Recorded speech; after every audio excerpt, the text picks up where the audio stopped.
These are some really brief instructions for your third short paper. This paper you can see is actually related to your second paper.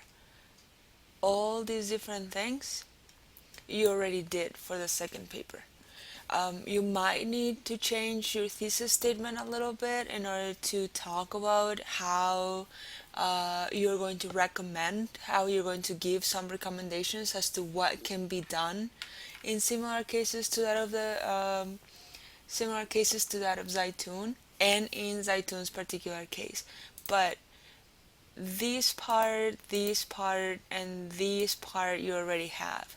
And if you follow the comments or corrections that I made to your paper, if any, you should be scoring all those points in this paper.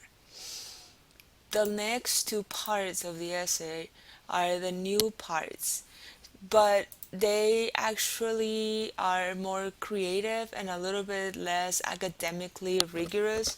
You have to keep engaging with the theory you were using so that you don't recommend things that would totally contradict what you said before. What I mean by this is if you are working with a Kantian approach, you are not going to make recommendations that bring forth good consequences because your approach doesn't deal with that. If you're working with utilitarianism, you're not going to talk about how universalizing principles is what makes more sense. You want to talk about how even if we have the foundation of human rights, the reason why we have human rights is because they produce more utility to the society, right? So for the first part, and you can change the order of these parts, but for the first part that I have outlined here, you need to define the structure of your recommendation. So my directions say, what would we do? What do you recommend for the authorities to do in similar circumstances? What do we mean by similar circumstances? What do you mean by similar circumstances? Are we talking about innocent people being tortured? Are we talking about people who stay behind in an emergency? Are we talking about suspicion of terrorism after 9/11? What are you trying to define?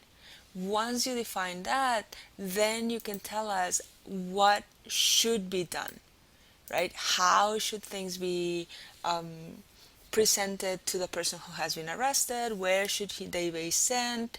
How do we hide the fact that we have them? Should we ever tell their families that we have them in custody or not? Right? So that's what this part is asking you to do.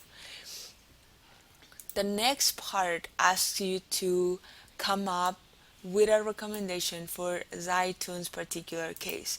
We know that after he was released, they told them, or when he was being released, they told them, oh, we're sorry, this was like sort of a mix up.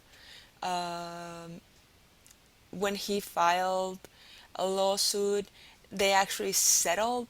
And when you settle in a lawsuit, that means that there is no legal precedent.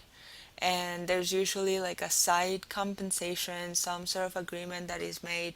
But Zaytun's case will not be able to be used for the formulation of future cases, and it does not form part of the legal history of this country, right? Because it was a settlement. So do you think that's okay? Is there anything else that can be done in Zaytun's case? What do you think is just? Is the kind of retribution that he received, exactly what he should have received? Is that what your theory says? Is that what you agree with? And here you can draw from like your personal experience. You can develop programs that do not yet exist. I know like some of you are interested in psychology or sociology.